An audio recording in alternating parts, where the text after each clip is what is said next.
பூமியை பாதுகாப்போம்.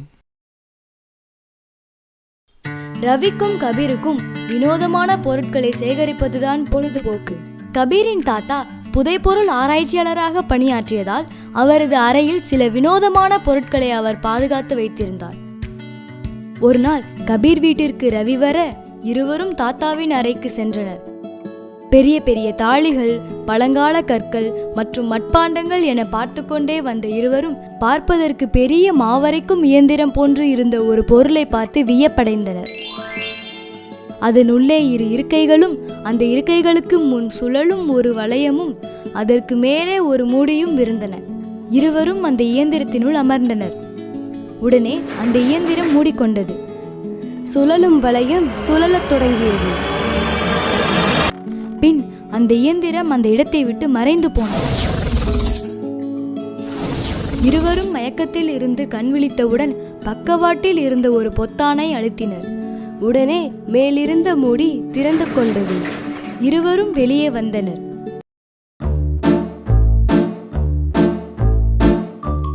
எங்கு பார்த்தாலும் ராட்சச உருவில் முட்புதர்கள். மேலும் மரங்கள் எல்லாம் மிக குறுகி போய் காட்சியளித்தன. உருவத்தில் மிகவும் பெரியதாக இருக்கும் யானைகள் அவ்வளவு சிறியதாக கால்களுக்கு அருகில் கூட்டம் கூட்டமாக நடந்து சென்றன. குழம்பி போன இருவரும் சிறிது தூரம் சென்றதும் அங்கே ஒரு சிலரை கண்டனர். அவர்கள் மனித உருவில் இருந்தாலும் விசித்திரமாக வயதானவர்களைப் போல தோற்றமளித்தனர். அவர்களின் உடல் பெருத்தும் கை கால்களெல்லாம் மெலிந்தும் இருந்தன. அவர்கள் அருகில் சென்ற ரவி, "நீங்கள் யார்?" என்று கேட்க, "நாங்கள் மனிதர்கள்" என்று அவர்களின் ஒருவன் கூற, "இது எந்த ஆண்டு?" என கேட்டான் ரவி. "இது 2220ஆம் ஆண்டு." "ஆமாம், நீங்கள் யார்? பார்ப்பதற்கு விசித்திரமாக தோன்றுகிறீர்களே" என அம்மனிதன் கேட்டான். "நாங்களும் மனிதர்கள்தான், 2020ஆம் ஆண்டைச் சேர்ந்தவர்கள். உங்களுக்கு என்ன ஆயிற்று? ஏன் இப்படி உருமாறி இருக்கிறீர்கள்? விலங்குகள் கூட உருமாறி இருக்கின்றன. இதற்கு என்ன காரணம்?" என்று கபீர் கேட்டான்.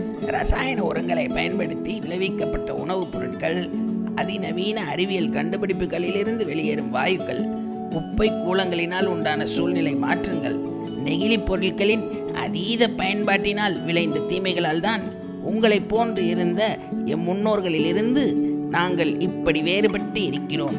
எங்களின் இந்த நிலைமைக்கு காரணம் எங்கள் முன்னோர்களே என்று அவர்கள் சொல்லும்போது ரவிக்கும் கபீருக்கும் குற்ற உணர்ச்சியாக இருந்தது.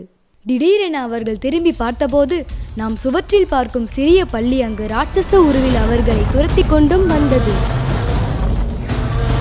அவர்கள் தலை தெறிக்க ஓடத் தொடங்கினார்கள். இருவரும் அச்சத்தில் மூழ்கினர். 200 ஆண்டுகளுக்கு பின் இப்படி ஒரு கோரமான மாற்றம் இப்பூமியில் ஏற்படுமானால் அதை தடுத்து நிறுத்துவதற்கான முயற்சிகளை நாம் உடனடியாக மேற்கொள்ள வேண்டும் என்று கூறினான் ரவி. "ஆனால் நாம் எப்படி திரும்பி போவது?" என்று கேட்டான் கபீர். அவர்களை அங்கு அழைத்து வந்த இயந்திரம் நினைவுக்கு வர அதன் உதவியோடு இருவரும் மீண்டும் நிகழ்காலத்திற்கு திரும்பினார்கள். நீதி, நம் வருங்கால சந்ததியினருக்காக பூமியை பாதுகாப்போம்.